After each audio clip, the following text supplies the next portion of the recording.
I think 2011 or 12, one of the earliest articles that I wrote for Bitcoin Weekly. It was called something like Bitcoin, Esperanto, Linux, or the Internet. Right, basically comparing Bitcoin to like three different things that started off as being these very idealistic movements to replace the existing system with a totally different and much better system, right? So Esperanto was this constructed language invented by Ludwig Zamenhof in the late 19th century. The goal basically being to create a language which is easier to learn because it has much simpler and more regular spelling and grammar, and the theory was that everyone would learn Esperanto in addition to their national language, and everyone could speak Esperanto with each other, and that would be the path to world peace, right? And Esperanto ended up not really succeeding, right? It's this fairly niche interest community at this point, and there are speakers, but it's like enthusiasts that are just in it as a hobby, like even much more than a pragmatic communication tool or like an actual attempts to make world peace at this point, right?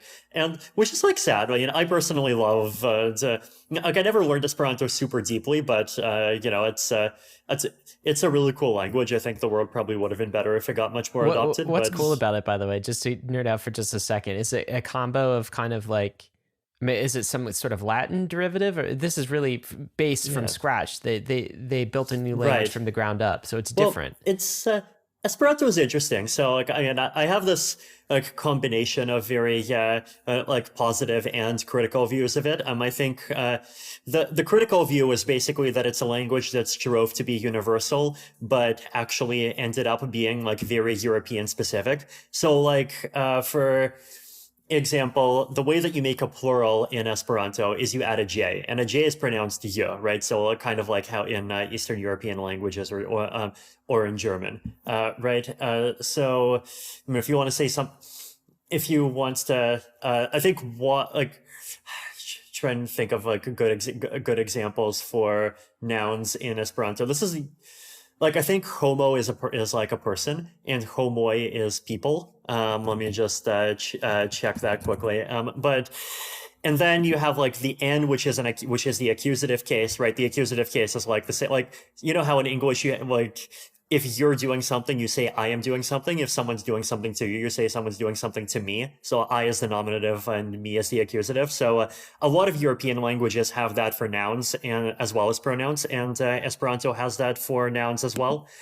So it has a lot of these very European specific features, but at the same time, the good is that it is extremely regular. So it's even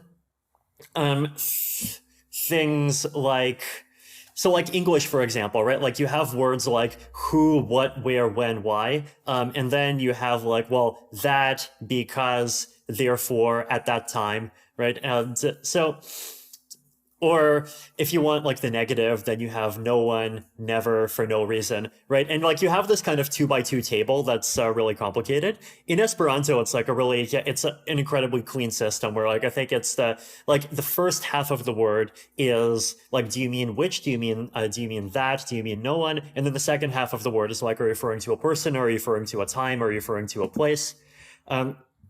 So it's got a lot of regularity in the grammar. It's got a lot of regularity in the spelling, right? So English has a lot of these, really dumb spelling rules, and you have to memorize spellings of a lot of words really thoroughly, including the word thoroughly, which like makes totally no sense. But I guess that's this is the analogy, right? It's it has all these beautiful technical properties, but the adoption roadmap basically went nowhere, right? And instead, like English had too much of a network effect, and especially post World War II, where pretty much every major country except for the United States got turned into ruins. That I think set English on a path to dominance, and I don't really think anything else is in a position to challenge it now, right?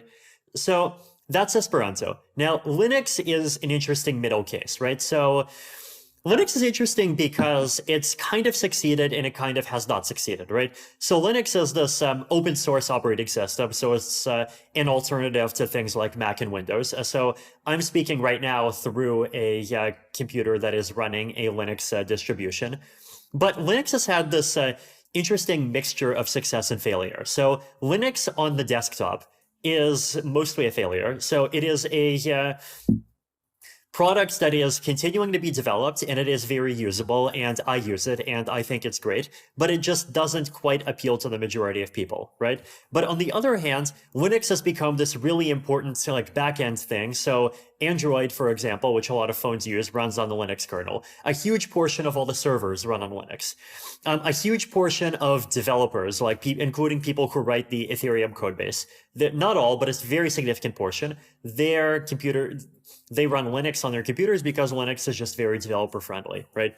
So there's a lot of like specific communities and specific applications in which Linux is very entrenched. And then there's this permanent dream of Linux as an open source operating system becoming this thing that really takes over for everyone, but that just ends up never quite succeeding, right? And then the third is the internet, and the internet is just obviously, completely taken over everything, right? And so my question back in 2011 is Bitcoin going to look more like Esperanto, more like Linux, or more like the internet? And I kind of was willing to accept all three possibilities as being likely, and I wasn't sure yet. I think today cryptocurrency is way past being Esperanto, right?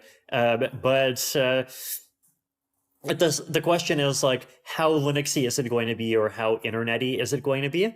And I don't know. I mean, it's very possible that it's going to be in the middle, right? So like, it's very possible that, well, just one example, in developed countries, it's going to be like Linux on the desktop, but in the developing world, it's going to become like ubiquitous.